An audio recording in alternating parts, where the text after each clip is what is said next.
Sevgi mənim üçün səhnədir. Mən səhnə ilə evliyəm. Azərbaycan mədəniyyəti üçün çalışdığım qədər heç bir artistimiz çalışmayıbdı. New Yorkda küçədə biz normal gəzə bilmədik. Təyyarədən düşdüm, elə sipdən gəldim, keçdim, bir də günüm 30 nəfər rəqs ansamblı, güllər tökülər ki. Bu mənim dövlətimə hörmət. Dünyada ən bənim səsdir mənim səsim. Bəlkə də ola bilsin ki, gələnlər rekord Guinness kitabına düşdü, ola bilsin. Səsiniz. Çünki sorğu gəlibdi və istəyirlər yoxlasınlar.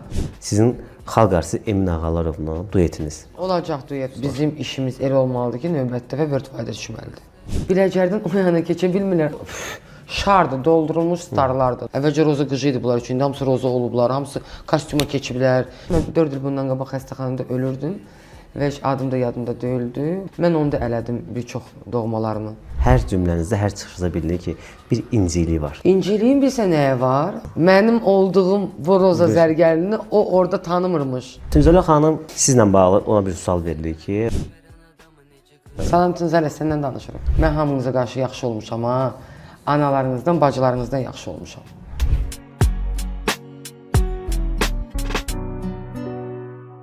Roza xanım, xoş gördük. Xoş gördüm səni, nəhayət ki görüşdük. Bəli, nəhayət ki görüşdük. Mən inanıram ki, bizim podkastımız tam bir səmimi podkast alınacaq. Mən elə gəlir ruhumuz yaxın olduğu üçün bu podkast doğrudan da tam fərqli olacaq digərlərindən. Səni illər boyu tanıyıram və incəsənəti, mədəniyyətin tarixini gözəl bildiyin üçün və mükəmməlçi olduğun üçün məncə çox maraqlı olmalıdır. Təşəkkür edirəm Roza xanım. Roza xanım, siz danışdınız, burada siz nə yadıma düşdü? Seda Sayanın bir podkastı var, deyir, arkadaşımı çağırmışam, beni öpsün.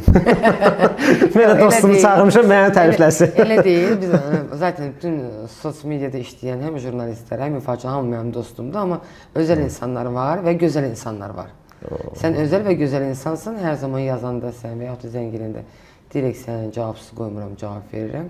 Biraz gec reaksiya verdiklərimi bilməlidirlər ki, onlar elə də önəmli deyirlər. Çünki hərə öz hörmətini, öz gözümdəki statusunu özü qazanır illər boyu. Sən o birinci pillələrindəsən. Təşəkkür edirəm.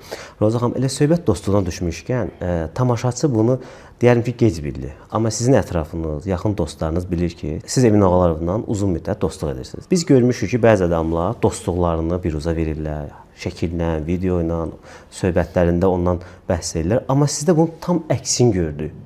Siz dostluğunuzu gizlətmişdiniz. Əslində gizlətmişdik də deyil. Biz Eminlə çoxdan tanışıq və Eminlə bərabər elə dostlarım var ki, illər boyu münasibət var. Biz bu yaxından Daşkənddə Parul Zakirovun yubileyində bərabər olanda Eminə deyirəm ki, sən Azərbaycan dilində ilk müsahibəni mən almışam. Deyir, hava. Deyirəm, necə hava?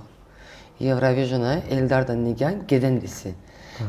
Avtopati olmuşdu, bulvar tərəfdə, indi orada bir obyekt var, orada konsertlər verirlər. Amma o zamanlar o kapalı bir məkan idi və orada böyük bir partiya olmuşdu.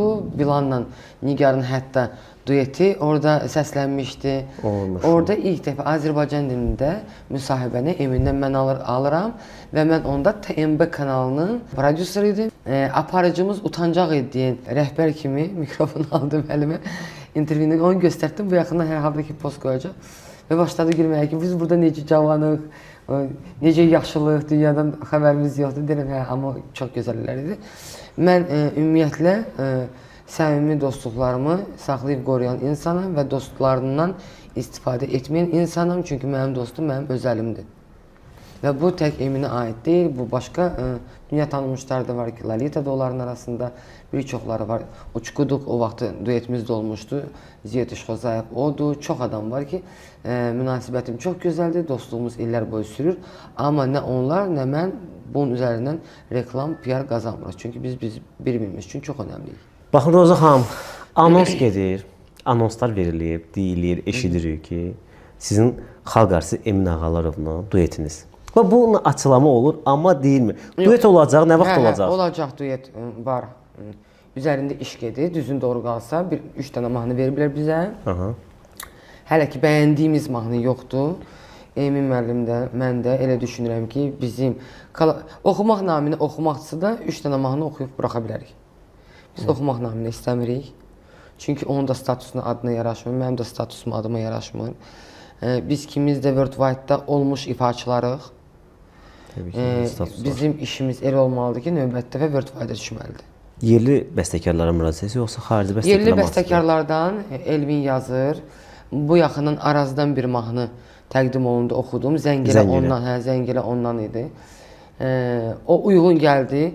Günə 20-30 mahnı atırlar. Əməkdaşlarım yorulubdu, amma hamı bizə nətər elə Roza məndən oxusun, adım yanında hallansın söhbəti gedir. Elə deyil. Mənim formatımda yazılmalıdır, mənim üçün yazılmalıdır. Bir də indi Aytan xanım var, Əliyeva. Çox gözəl bir bəstə göndərib mənə və məhz mənim üçün yazdığı bəstə romantik bir mahnıdır. Azərbaycan dilində ilk dəfə istədiyimdən sonra məhz rəssam Araz, Pərviz Mahmudov və xanımlardan bax bu Aytan Əliyevadan oxuyacağam. Payızda çıxacaq o mahnı. İnşallah. Rus dilində də bir dənə mahnı yazıb o da olacaq inşallah. Pərviz Mahmudovdan gəlir yeni mahnım. Şuşa. Şuşa mahnı, yaxşı qoy sən də deyim. Deyin gəlsin. Təkcə sürmək deyil ki bu. Şuşa mahnısı yazılıb, Şuşa işğaldan azad olunan zaman. 2020. 8 noyabr. Və o mahnını mən heç nətərə ərsəyə çıxarda bilmirdim. Mətənət Pirquliyevanın sözlərinə Pərviz Mahmudovun bəstəsi demək olar ki 6 ildir sandıqçamda Pərvizin 4 dənə mahnı qalıb. Biri bax bu Şuşadır, biri Gənilə xanım, Allah Gənilə rəhmət eləsin. Gənilənin sözlərinədir, Gənilə Paşayevanın sözlərinədir, türk dilində. O da bu yaxından çıxacaq, payızda bunlar çıxacaq. Şuşa mahnısı artıq Taleh aranjirovka eləyib, oxumuşam. Qarmon Orxan ifa eləyib, çünki o mahnıda Allah Gəni rəhmət eləsin, Avtandil Sərəfilovun Roza rəqsi var. Avtandil Sərəfilov bir çox ifaçı xanımlardan işləyib, məndən işləməyibdi. Və bir çox ifaçılarla işləsə də onların adına rəqs yazmayıbdı. Bir çox dostlarının qızlarına, analarının adına rəqs bəstələyib. Amma incə sənət sahəsindən heç kimin adına özünün dediyinə görə rəhmətliyin rəqs bəstələməmişdi. Mən ilk və yeganə qadınam ki, ifaçı mənim adıma Qızılgül rəqsi. Roza indi mənim adıma eləyib, amma tərcüməsində Qızılgül rəqs eləyib. Mən də onu Şuşa azad olunanda biz qalibiyyəti əldə eləyəndə dedim ki, Avtandil mənim, bəlkə biz bunu Xarı Bülbül rəqs eləyib. Mənim adımı yazmamışlar ana kişi. Çox da əla adam idi. Səyə yazmışam. Deyir, mən bunu eləm Xarı Bülbül. Deyir, sən nə istəyirsən elə? Sənə yazmışam. İndi inşallah Həcər bir yaxşı podkast eləyir. Allah qosununda özləri eşidəcək hamıda, yəni tamaşaçılar. Və mən onu bu Şuşa mahnısının içinə rəqs olaraq saldım və orada instrumental o rəqs yeri olacaq Qızıl Xarı Bülbül. Roza Zərgərli qızıl anlamı daşıdığına görə Qızıl Xarı Bülbül Şuşa mahnısında Orxan ifa eləyib, mükəmməl ifa eləyibdir. Və o rəqsi oynayacaq bizim xalq artistimiz, gözəl sənətkarımız Tərənə xanım Muradova. Və Tərənə xanım Muradova son illərdə milli rəqs ifa etməyib və Şuşada rəqs etmək xəyalı olubdur və Şuşa mahnımda məhz Tərənə xanım Muradova rəqs eləyəcək və biz onu inşallah lent alacağıq və bir də böyük tədbirimiz var orada Şuşada inşallah onu təqdim eləyəcəyik. İnşallah. Roza xanım, qəmgin notlara toxunmuşkən biraz, gəlin bir sual soruşum sizdən. Bir dəfə fikir verdim, istədiyimi oxuyursunuz. Mahnının nəqarət hissəsində stadion dolusu insanlar, xeyli insan, Roza ağlayır. Roza xanım, maraqlı da o an nə gözünüzün önündən keçir, nə beyninizdən keçir, kövrəltdi sizi belə? Əslində o oldu Daşkənd konsertimizdə keçən il aprel 14-15. Aprelin 14-15-i. Əslində hamı istədimi sevgi mahnısı kimi qələmə alır, kimsə övlad itiribdir, övlad ağrısı ilə nəticələnir. Mən istədiyimi oxuyanda ümumiyyətlə 45 yaşımda hər yerdə deyirdim ki, 45 yaşımda səhnədən gedəcəm, üzü sulukən. Və bu mahnını rəssam yazanda, o da Allahın bir lütfu idi. Çünki rəssam hitlər yazırdı, amma qlobal hit heç vaxt olmamışdı onda. Mənlə bərabər bizə bu lütfu Allah verdi. Və o mənə dedi ki, sən bunu oxu, sonra gedərsən də səhnədə. Mən gördüm, başladım bu. Əslində biz duet yazdırmalıydıq, nəsə başqa mahnı. Onların da qrupu dağıldığına görə dedi, sən bu mahnını oxu, sonra gedərsən də. Mənim qızım da dedi ki, mama sən bunu oxu, da bu mahnı dünyaya səs salması mənim tə sözüm yoxdur. Eminəm mənim tembrimdə, çünki Elvin oxumuşdu, göndərmişdi, elə səslənmirdi. Nəsə biz bunu oxuduq və gecə ilə bu dünya qlobalına düşdü. Və mən səhnədən niyə gedirdim əslində? Çünki ondan biz oktyabrda buraxdıq və ondan elə bir 8-9 ay öncə mənim atam rəhmətə getdi və atam rəhmətə gedəndən sonra mənim incəsənət sahəsindən səhnədən getmək fikrim var idi. Sadəcə tədris, akademiyada dərs deyirdim, televiziya. Bu kadr arxası işlərdə uğraşmaq istəyirdim, istəmirdim səhnənin önündə olum. Çünki səhnə adamı açıq geyinir, sinəsi görünür, kürəyi görünür, nə bilim, neyinir. Atam da həmişə buna qarşı idi. Deyirdi, nə olsun, bağlı geyinmək olmaz. Yəni, bağlı deputat geyinir də, olmur da. Yəni, biz ecazkar görünməli, belə-belə. Mən atamla çox dost bizim münasibətimiz oldu da. Amma sən deyirsən ki, ana, ata düzdür. Biz ana 9 ayda yaşadığına görsən, analıqla. Mənim əlimdə olsaydı, mən ömrümdən kəsib atama verərdim. Yəni, o yoxdur da. Mən papa qızıyım. Bizdə qardaşım mamadır. Mamamı da çox istəyirəm, ona canım qurban. Amma mənim papama görə həyatımdan keçərdim. Yəni, mən onu doğrudan çox istəyirəm. O elə dedi və mən o sahənin başını buraxırdım. Hamı elə bilir ki, mahnıya görə mən qapalı geyməyə başladım. Yox, ondan bir il öncə də son mahnısı var idi, orada da qapalı idim. Peribaleladan sonra nə eləmişəmsə, dünyasını dəyişəndən sonra hamısı qapalı geyimlərdir. Və mahnı partladandan sonra Taşkentdə konsert də 14-dü və mən əynimi dəyişmək üçün Zara xanım 3 bloka ayırmışdı konserti və tamaşaçılardan yazılı suallar elirdi ki, mən səhnəyə çıxanda sualları mənə verirsin. Mən səhnəyə çıxanda bir dənə qız belə arıq, nazik qız qaça-qaça gəldi səhnəyə və bir lərziyi ilə belə Cartier bir lərziyini çıxartdı, taxtı mənim qoluma. Əslində sual verməyə gəlmişdi. İlk başda ağlamağa var, mən fanpage-lərini də paylaşmışdı, bizdə Instagramda da var. Mən dedi, sizdən xahiş edirəm, Roz xanım, mənim atam reanimasiyadadır və atam xərçən xəstəsidir. Mən istəyirəm, siz ona dua edəsiniz. Bunu mənə atam universitetə girəndə alıb vermişdi. Bu yeganə gəldi ki, mən istəyirəm, mənim atam sizin mahnınızı qulağa salsa reanimasiyada. O reanimasiyadadır və sizin mahnınızı qoyanda kişi hərəkət edir barmaqlarından, üz zadı qırpır da, başqa şeyə reaksiya vermir. Bir də ona reaksiya verir. Mən istəyirəm, bu ondan sizə yadigar qalsın. Və mən bütün zalı qaldırdım. Biz hamımız orada dua elədik bir dəqiqə. Və qız ağladı və nabis idi artıq konsertin sonu idi. Mən istədim oxuyanda, mən niyəsə zalda papamı gördüm.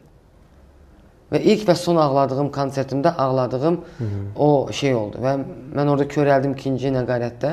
Həmən bildim ki, mən düzgün yoldayam. Biz 15-ində oxuduq, 16-sı gəldik Bakıya. 17-si kişi reanimasiyadan çıxmışdı, 21-i kişi dağlarda zavtraka getmişdi və orada mənə video çəkib göndərmişdi ki, mənim atam reanimasiyadan qalxdı. Adam sağaldı. Və o qızın bilərziyi əlimdə məndədir. Demirəm, belə bahalıdır. Sürtülmüş, belə yiyilmiş, 16 yaşında qızın 22 yaşı var idi. Yiyilmiş bilərziyi, amma mənim üçün önəmli hallardan biridir də, yəni önəmli şeylərdən biridir. Atanız indiki Roza Zərgərlini görsəydi. Səhnədə demişəm, Roza Rımbayeva Qızıq Times'da mənə mükafatı verəndə mən dedim ki, orada o məni göydən görür, ruhu şaddır. Məncə mən onun adını daşıyıram soyad kimi, Zərgər də atamın adı. Zərgərli onun şərəfini eləmişəm vaxtı ilə. Hər halda ki, atam görür və qürurlanır. Ona görə də olduğum kimi də varam. Deyirsiniz ki, hərdən indi burada suallarda biz tərtib edəndə deyirdiniz ki, indi başqa cürəsi ikinizdə. Əslində, indiki Roza həmişə olan Roza idi. O əvvəlcə gördüyünüz Roza bu mühitə, bu çevrəyə uyğunlaşmaq üçün elə idi. Bu, deyə bilmirəm də adını. Bu qazanda qaynamaq üçün onlar kimi olmaq, upadubilas im, onlar kimi olmaq istəyirdim ki, onlardan seçilməyim, qarğı olmayım. Əslində olan Roza elə bax bu Rozadır. İndi ona görə heç kim yoxdur ətrafımda, heç kim də saymıram, heç kim də lazım deyil. İndi mən onlara uyğunlaşırdım zamanı ilə, qalmışdım belə də özüm istəmədiyim yerdə indi onlar mənə uyğunlaşdılar.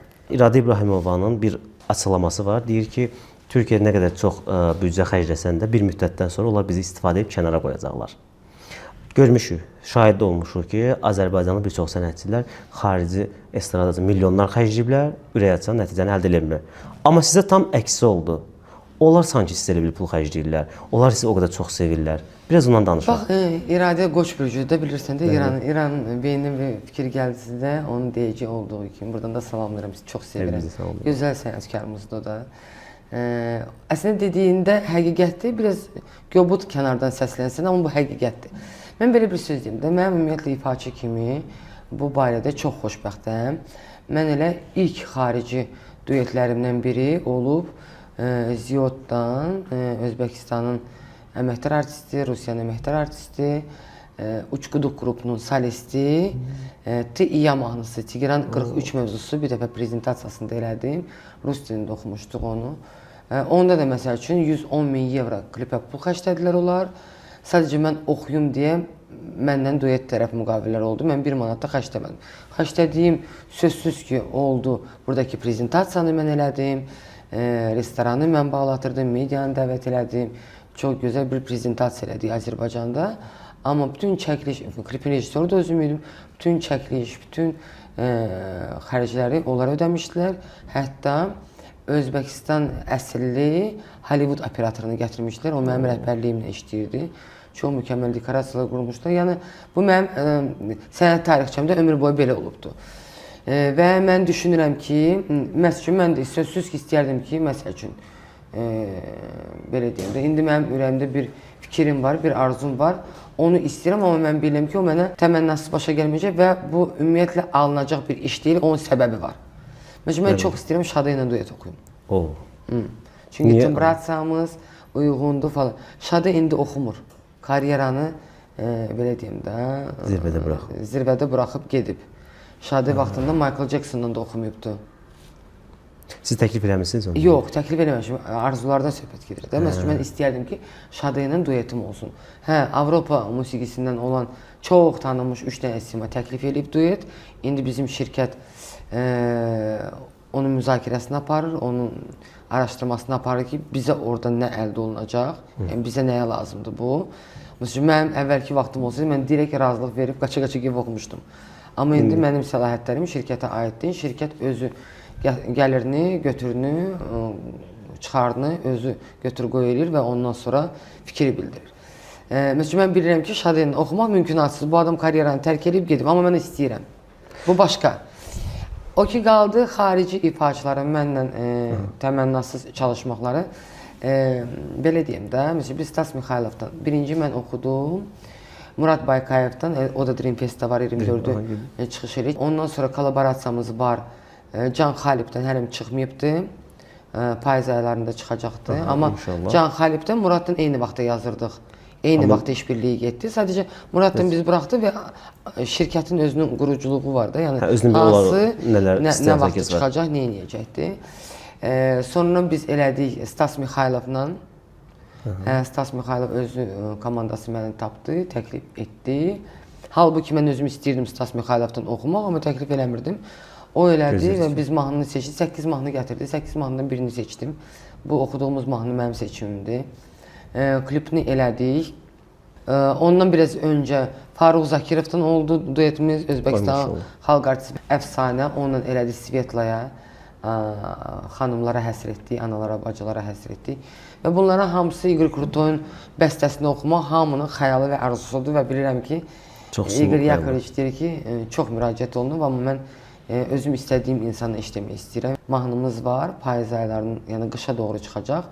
İndi həlim yazmalıyıq falan. O duetdir artıq, o da oxuyur məndən. Yəni duetimiz olacaq. Roza Zərgərli bu günləri Avropada da, Amerikada da konsert vermisiniz. Asiyada daha çox sevilirsiniz, görürəm. Stadion dolusu konsertlər, insanlar gəlir.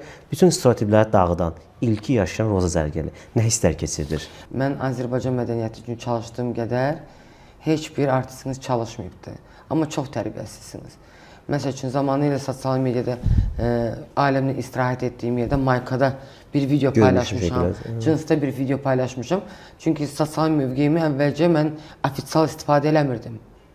Mavi tıkı yox idi. Mən özüm üçün istifadə Özün üçün, edirdim. Yəni şəxsi. adi sıravi vətəndaş necə istifadə edirsə elə. İndi o köhnə videolar gedirlər, araşdırırlar. O da bilirəm sifarişlərdə. Araşdırırlar, köhnə videonu qoy, 9 il bundan öncə videosunu qoy, indiki klipimlə mix edir, deyir, tamaşaçının nəyinə tuş gəldi, tipa güya tamaşaçının xoşu gəlmir, fikir söyləyir. Mənim tamaşaçım Azərbaycanımın övladı, Azərbaycanımın tamaşaçısı. Mən küçədə gördüyüm insanlardır, marketdə gördüyüm insanlardır, hava limanında gördüyüm insanlardır, xaricdə gördüyüm Azərbaycanlılarımdır. Hamısı məndən fəxr edirlər, qürur duyurlar. Dünya sizin ifaçınızı tərifləyir. Siz qürur duyun, sizin Azərbaycanın buradan Biləcərdən o yana keçən yeganə artistinizəm və necə təbliğ edirəm, geyimimdən, danışığımdan, dövlət strukturunda birinci şəxslərdən görüşlərimdən, yəni bu bir dövlət deyil, iki dövlət deyil, 7-8 dövlətdə birinci şəxslərin mənim qarşılanması, Azərbaycan mədəniyyətinə çox böyük sevgi. Mən xanəndə deyiləm, milli üslub janrında oxuyan ifaçıyım. Mən estrada ifaçıyım və şəxsi repertuarımdan təmsil edirəm Azərbaycan musiqisini. Siz gör, bu nə qədər böyük əməkdir. Siz bundan qürur duymalısınız, siz məni dəstəkləməlisiniz, siz məndən əlbir olmalısınız. Bax, sizə görə ulduz nədir? Star Mənim nədir? üçün ulduz odur ki, sən digər dövlətə gedirsən, küçədə eynəsiz, meykapsız gəzirsən və səni tanıyırlar. Və sənə yaxınlaşıb şəkil çəkirlər. Deyirlər ki, mən sənin filan mahnını bilirəm, mən sənin filan intervyunu görmüşəm, mən səni çox sevirəm. Onları səndən şəkil çəkdim, narahat eləmərəm. Mənim üçün ulduz budur, yəni star, yəni tanınmış sima. Bunu da yaşayıram. İstədiyimdən sonra bunu yaşayırsınız. İstədiyimdən sonra, qlobal populyarlığımdan sonra bunu yaşayıram. Türkiyəsini deyirsən, Türkiyədə bir mağazaya girməyə yaxşı mənada peşmansan. Hamı yaxınlaşır, tanış olur, şəkil çəkdirir, övladını gətirir, yaxşı. Amerika deyirsən, New Yorkda küçədə biz normal gəzə bilmədik. Bunu Səxavət öz Amerikanosunda çəkdi də göstərdi. Yəni yoxdur, şardır, doldurulmuş starlardır, doldurulmuş ulduzlardır, doldurulmuş toyxana. Mən də gedirəm də toya. Mən getmirəm bəyəm toya. Əvvələ getmirsiniz toya, mən bildim. Mən əvvəldə evli idim, yoldaşım deyirdi ki, sənin ehtiyacın yoxdur pula. Sən niyə toya getməlisən? Konsertinə get, efirinə get, verilişini sun, bu işlərlə məşğul ol. İndi dünya şeyinə çıxandan sonra, qloballığına çıxandan sonra konsert də verirəm, toyda oxuyuram. Yəni öz sənətindən pul qazanırım və heç kim mənim sponsorum deyil. Bir kənə müğənniciklərimiz var ki, eşitmiş sənin sponsorun var, zalları 10 dollardan doldurur. Başladım qıza gülməyə ki, deyəsin, öz peşənizi mənə bağlıyırsınız. Bir mahnısı yoxdur o zərgin. Nə oldu, bir mahnı ilə nə elədim? Dünyanı fəth etdim. Biləcərdən o yana keçə bilmirlər, amma özlərini biabr edirlər. Xarici tamaşaçı bunları söyüb mən qoruyur. Yəni, hansı acınacaqlı vəziyyətə gəlir. Əslində pis məqamdır. Mən bir müğənnimiz də sizdə də qonaq olub, məhkəmə prosesi gedir, hər dəfə özün reklam edir, adını çəkməyəcəm. Reklam edir. Mən nasıl öz Instagramda 2 kəlmə sözdən biabr eləyə bilərəm də, yəni. Amma eləmirəm, niyə? O da mənim vətənimin qızıdır, dövlət statusunu daşıyır. Mən özümü ar bilirəm onun haqqında danışmağa ki, cəmaət deməsinlər ki, bunlar öz dövlətlərində bir-birini yeyirlər. Təbii ki. Bax, ona görə. Yəni siz ikiniz bir-birinizi belə məsələn əlaqə qura bilərsiniz. Telefona zəng edib danışır bir-birinizə.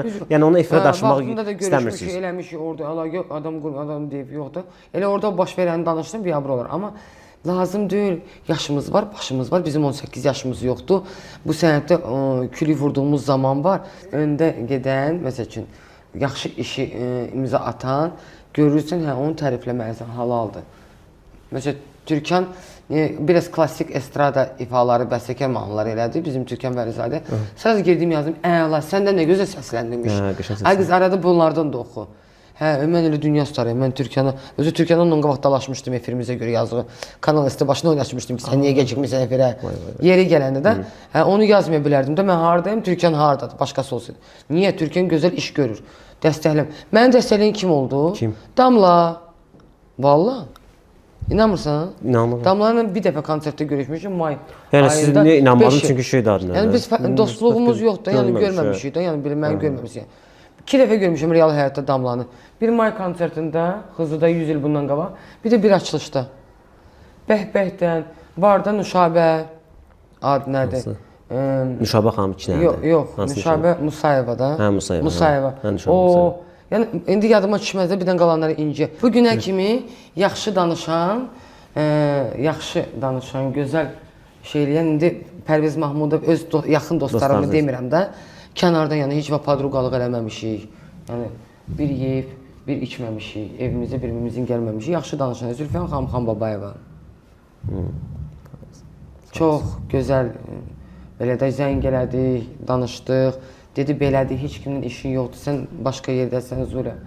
Çox gözəl.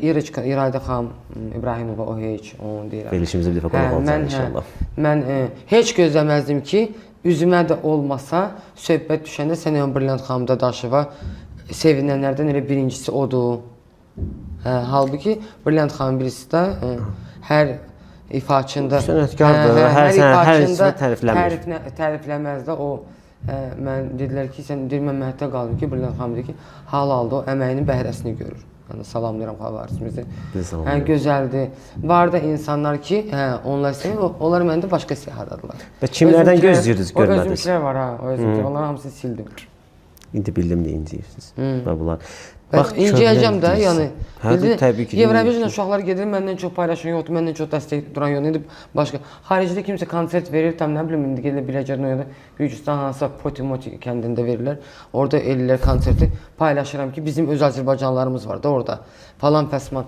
Türkiyədə kimsə vermişdi Kibariyə ilə konsert, o vaxtı Xumar xanım Qədimova idi. Deyəsən, paylaşırdım bütün günü. İndi yadımda qalan da tarixi şeylərdən. Paylaşırdım ki, gör nə gözəldir, Kibariyə gəlib boğazından öpür. Kibariyə bizimkidir də, hara fırlatsın bizimkidir də, başa düşdün? Biri eləmirik. Biri eləmirik. Çünki hamısı qorxaqdılar. Niyə qorxurlar? Nədən qorxurlar belə? Özgüvənləri yoxdur, qorxaqdılar onu barədə. Sən bir dənə mafiyaları var, toy mafiyaları. Sizin bu dəqiqə toya ehtiyacınız mı var, toy mafiyaları sizə belə düşünürsən? Eşitmirsən mən, danışdırırsan mən, eşitmirsən. Mənim Azərbaycanımda olan tədbirlər, konsert olsun, tədbir olsun, dünyada yoxdur elə tədbirlər. Elə səviyyəli, elə düzgün, hamı bizdən götürür, dərs alır. Özbəkistandan da götürürlər, bizim dekoratorların əl işlərini oradan da, buradan, hamısı bizdən. Götürürlər. Azərbaycanda 3 nəfərdən ibarətdir elə bir show biznes. Çevir tatı buradadır, eyni adamlar danışır. Prosta deyə bilmirəm də, indi efirdir də, amma real həyatda onu deyirəm də. Nə partisi? Geyimdə o... Onu mənə verilişdən sonra deyərsin nə partisi? Alt hərfdən ibarət, nə partisidir? Yəni... Alt hərf. Bir xanım üçün xoşbəxtlik nədir ümumiyyətlə? Xoşbəxtdir mən xanım kimi, ana kimi, xanım kimi. İnsan var ki, karyera seçir, ailəsini seçir. İnsan var ki, tək sevgini seçir, karyeranı istəmir.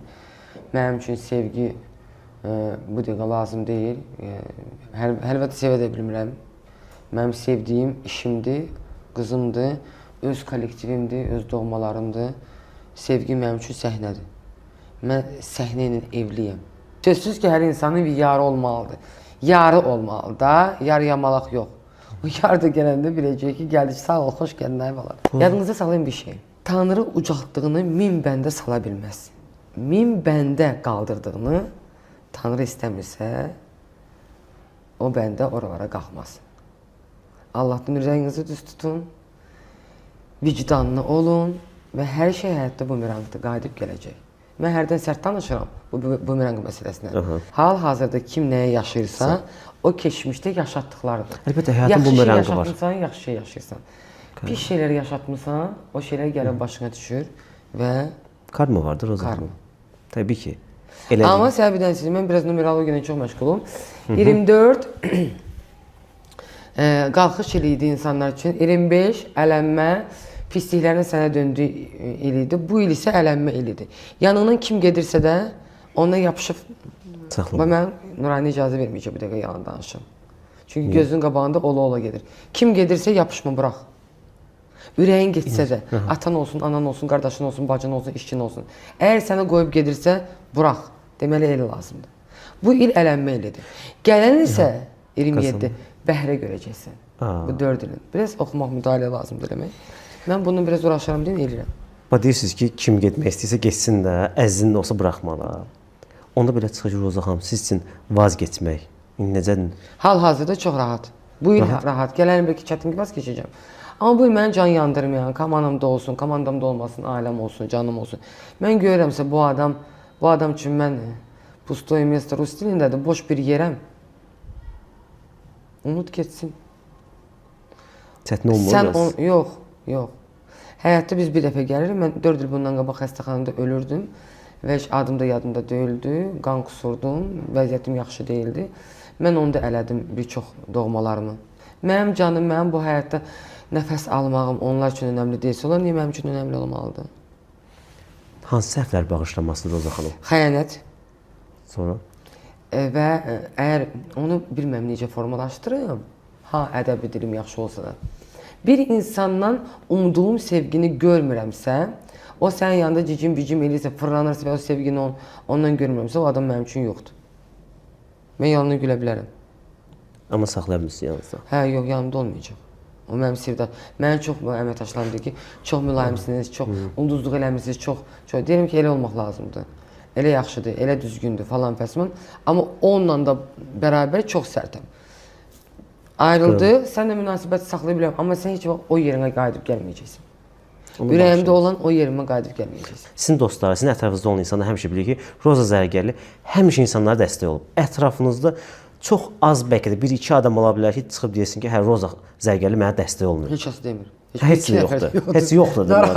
Bu qədər elədiyi yaxşılıqlar, bu qədər elədiyi dəstəklər, bu qədər elədiyi gözəl işlərin sonunda, amma elə bil ki, siz deyirsiniz ki, insanların vaz keçmək.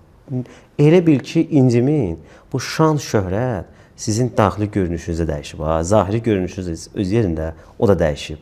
Bir adam sənə can yandırmırsa, bir adamı Allah Taala səninlə bərabər şans, uğur verib.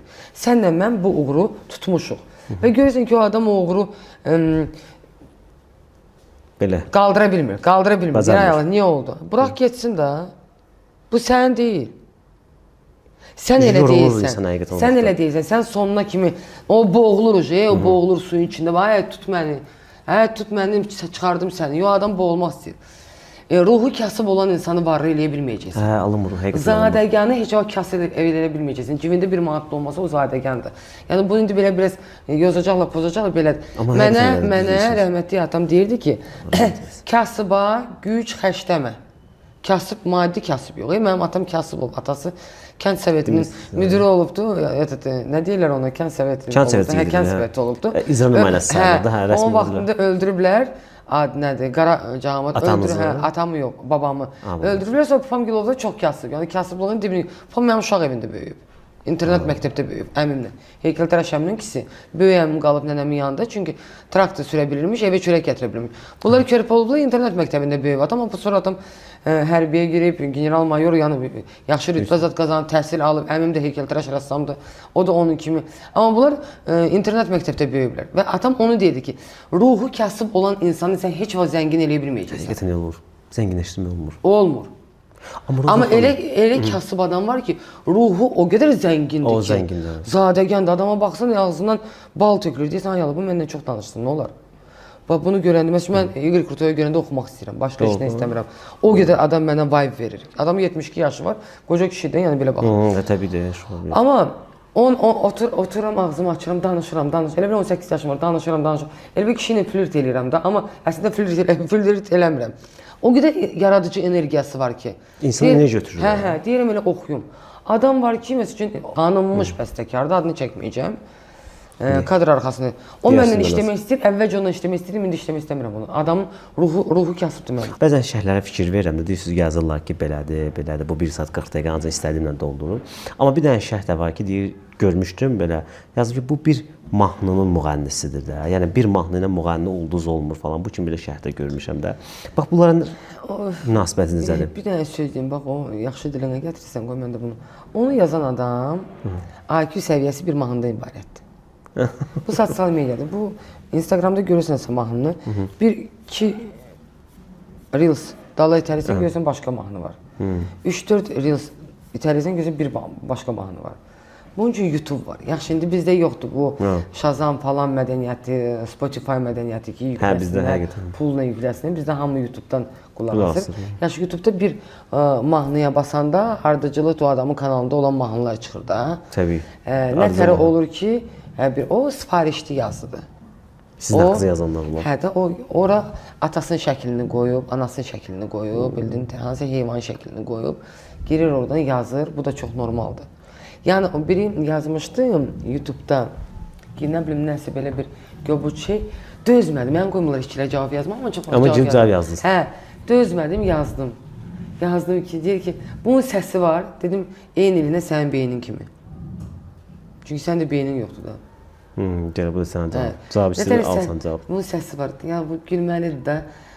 Subton ağzımda deyirəm ki, Şadı ilə duet oxumaq istəyirəm. Tony Braxton Şadı mənlə eyni Bransada oxuyur, amma məndən bəm oxuya bilmirlər. Dünyada ən bəm səsdir mənim səsim. Bəlkə də ola bilsin ki, gələnlər rekord Guinness kitabına düşdü, ola bilsin. Səsiniz. Hə, çünki sorğu gəlibdi və istəyirlər yoxlasınlar. Ən bəm qadın səsi. Amma məndən bəm, mən bilirəm, mən musiqiçi olduğum üçün və təhsilli musiqiçi olduğum üçün bilirəm ki, Cezare Evoranın səsi məndən bəmdir. Amma belə bir təklif gəlmişdi bizim şirkətdən elə ki, belə bəm qadın səsi. Halbuki mən zamanında da çox zil səsim olub. Klaratur sopranım, prostal. Əslində, sizin əvvəlki mahnılarınız var, fikir versək, həqiqətən oxumusunuz da, yəni onlarda. İndi prosta istədiyimi görəndən sonra bu yadına düşür ki, hər rozda gəlib. İstədiyim indi dünya qlobalına düşdü, bu başqa. Hə, yəni burada da oxuyurdu da, efirlərdə ta Azərbaycan, belə deyim də, milli külliyyətini mənim qədər heç kim oxumamışdı. Saadəti oxudum, bütün müğənnilər başladılar toyda da oxumağa. Nə bilim, oğlan çoxdandır kəsmişsən məndən nəzəri. Onu oxudum, onu başladılar. Onu oxudum, bunu başladım. Onu oxudum, bunu da. Kimi çıxartdım efirə, onu çıxartdılar. Yəni onsuz da olub bu. Mən prosta bilirəm ki, bir dəfə də bunu deməyəcəm o ifaçının adını. Onunla müzakirə edəndə mən burada bəyaz qarğayam. Çünki niyə? Elgiz dostumu salamlayıram. Allah gəlin rəhmət eləsin. Həmən Master rəhmətə gedibdi. Deyir ki, Ayroza, çox yaxşı sual vermişdi. Deyir, Ayroza, niyəsə bütün müğənnilər deyir ki, müğənnilər только kasıblıqdan gəlib müğənni olurlar. Mən başladım gülməyə. Təhsilli ifaçı yox. Mən çox var ailədənəm və təhsilli ifaçıyım. Muzikal şkola, musiqi məktəbi, konservatoriya, İnci Sənət Universiteti, bakalavr, qırmızı diplom, magistr qırmızı diplom, indi elmlər namizədiyəm, düzdür. Orada da problemlər yaradılar bu etpişiyin adamların, nичего страшного, o da düzələr. Yəni deməyim odur ki, əksinə, mənim savadım, dünya görüşüm, ziyalı ailəsindən çıxdığım Roza olmasaydı, mən dünyada Azərbaycanı belə gözəl təbliğ edə bilməzdim. Roza xanım, bilirəm ki, bəlkə bu sualı elə olduğu kimi vermək istəyirəm. Bax, deyirsiniz də, mahnı dünya qlobalındadır, sevilir. Buradan salamlayıram onu, xalq artistimiz Tünzələ xanım Ağayevova. Salam Tünzələ, səndən danışırıq. Salamlayıram sizə Tünzələ xanım. Tünzələ xanım Zarafat bir yana verilişini da çəkəcəm. Zarafat bir yana verilişində sizlə bağlı ona bir sual verilir ki, Roza Zərgər dünya trendinə düşür, amma siz niyə hələ dünya qlobal trendinə düşə bilməmisiniz? Yəqin ki, onun çıxışını orada izləmisiniz. Çıxışında bir nüans var, o baxış sahə söhbəti. Əslində xoş bir haldır ki, iki sənətçi sənətlə bağlı müzakirə apardı. Yəni biz belə şeylər az, nadir hallarda görürük. Orada sənət müzakirəsi yox idi. Ya o sizin sənətinizlə bağlı deyir ki, şeydadır. O baxış sayıdır. Amma gəlin baxış sayından əlavə sizin sosial mediada açıb baxsaq görəcək ki, bir stadion dolusu tamaşaçı gəlib. Əslində mən Tünzələdə günah görmürəm. Niyə? Deyəcəm. Mən verilişin, uşaqlar da dostlarım da üçü də. Prodüser də, aparıcılar da. Mən onlarda günah görürəm. Niyə? O sualı niyə Tünzəliyə verdiniz? Verirsiniz başqa gələn dost müğənnilərinizə də. Tünzələ də səhv ondadır ki, Tünzələ Uçilişədə məndən bir yerdə oxuyub Gəncədə, Uçilişədə biz bərabər təhsil almışıq. Mən fortepiano şöbəsində, Tünzələ xanım Ağayeva, Respublikamızın xalq artisti, xor dirijor fakültəsində. Bilmirəm, Tünzələ Ağayeva konservatoriyanı qutarıb, amma mən konservatoriya təhsil almışam. O ki, qaldı qlobala düşmək. Bəli. Hər halda ki, Tünzələ xanımın böyük sənəti, yaradıcılığı dünya qlobalının formatına uyğun deyil. Tünzələ xanım sənə? Hə. Çünki mən də caz blues ifaçısı olmuşam. Sarıarka festivalının laureatıyam. Amerikada da yeganə Azərbaycandan bilet satışının solo konsert verən ifaçıyam. Tünzələ xanım da hansı zalın orada adını çəkmişdi, gözəl. Hə, o hansı bir zaldır ki, əslində bir muğam, ifamı görüb, təəccüblənib. Hə, dövlət çərçivəsində olan tədbir idi, gözəl tədbir olubdu. Üstünə qədər araşdırdım, baxdım, tapa bilmədim. Bilirəm ki, dövlət çərçivəsində olubdu. Və New Yorkda mən küçədə ingilislər, amerikanlar, Latin amerikanlar, afroamerikanlar, özbəklər, qazaxlar mənə yaxınlaşıb şəkil çəkdirəndə mən sıxılmırdım. Tünzələ də bilir ki, mən ondan incimişəm. İncimişsiniz onu? O bilir onu. Danışdığını hiss eləmirsən ki, incimişəm. Çünki kimdən savadlı kadrdan mən elə reaksiya gözləmirdim. Özümküdür, öz ellimdir özdə. Tovuzdur, mən Şəmkirəm. Öz ellimdir. Mən günahı Tünzalədə görmürəm. Günahı sual verənlərdə idi. O sualı Tünzaləyə vermədilər də, ayrı müğənniyə verirdilər. Birincisi Tünzalə Ağayeva o sualı gözləmirdi. Qız orada mən də Tünzaləni tanıyıram axı. Tünzalə özü bilmədi nə sual cavab verir. Tünzalə sadəcə yəni səhvi mənim üçün onda oldu ki, Tünzalə mən yad adam deyil. O deməli idi ki, bir kəlmə ki, biz o müqayisə olunası şey deyil. Biz hamımız sevinməliyik və biz özümüzdə hiss etdirməliyik ki, bizdən də biri orada var. Bitdi, getdi. Kraliçə kimi qalmalıydı yuxarıda. Sadəcə mən fikirləşirəm ki, mən hamınıza qarşı yaxşı olmuşam, analarınızdan, bacılarınızdan yaxşı olmuşam. Siz hamınız sevinməlisiniz. Mən doğrudan sizə bacı olmuşam. Mən Lənkəranda böyümüşəm. 17 il ərzində bir dəfə də olsun Bakını görməmişəm. Bakını biz həmişə televiziya verilişlərində, nə bilim, saytlarda, şəkillərdə, yəni qəzetlərdə falan görmüşəm. Ən böyük arzum idi ki, Bakıya yaşayım, Bakıya köçüm, Bakıda yaşayım. Universitetə qəbul oldum, Bakıya gəlirdim. Birinci, ikinci kurslar ikinci kursu səhv eləmirəmsə, mən onu saytların birində işləyirdim. Çox az məvacib alırdım da. Hər xəbəri açıqlamaya görə bir pul alırdım. Əslində mən bunu heç danışmamışım, danışanda biraz özümə qəribə gəlir. Nizami Kino Mərkəzi indiyə kimi yadımdadır. O jurnalistlərin adını açıqlamayacağam. 3 jurnalist qalmışdı. Mən də onun rayonundan gəlmişəm. Geyinişim də, danışığımda da istəsəmiz mən 17 il Lənkəranda yaşamışam. Danışığımda aksentim hiss olunur da. Siz də həmin vaxtda film təqdimatı ya da klip təqdimatı, məncə film təqdimatı. Bir ara deyib düşmüşəm, o filmlər tez təqdimat oldu. Siz də onda qırmızı xalçadaydınız. Xalça sərli, banner, siz də onun qabağında danışırsınız, sizin şəkillər çəkilir, pozlar verirsiniz. Bu 3 nəfər də qalıb burada. Mən də pilləkəndən qalxıram. Bu 3 nəfər məni gördü, dedi ki, ayda, bu da gəldi bu tədbirə. O bir əşi, bu da jurnalist olacaq. Bu əşi yox, o jurnalist nəsə müxbir güclə olacaq. Onda siz oradan 2 addım qabağa gəlib bunlara acılandınız. Dediniz ki, elə demin, bilmək olmaz ki, həyatın işini. Niyə bu uşağı xor görürsünüz? Özü mənə uşaq dediniz. Bu uşağı niyə xor görürsünüz? Sən də mənim üçün uşaqsan. Dediniz ki, bu uşağı niyə xor görürsünüz? Bilmək olmaz həyatını. Mən biləm təxminin o jurnalistlər kimdir. O jurnalistlər İndi onlar da yoxdular, demək olar sahədə bunlar. 2 bunlar. dənəsini də elə mən gətirmişəm əlindən tutdu. Nəsə bölgələrini də deyə bilərəm, məndən yeridilər. Nəsə uzun sözün qısa, sən bir dənə söz deyim. Onda siz mənə dəstək oldunuz Roza xanım. Sonra mənə dediniz ki, gəlin Bakı vaxtı verilişi var idi. Yağış idi, qar idi. Gəlirdim Bakı vaxtı verilişinə.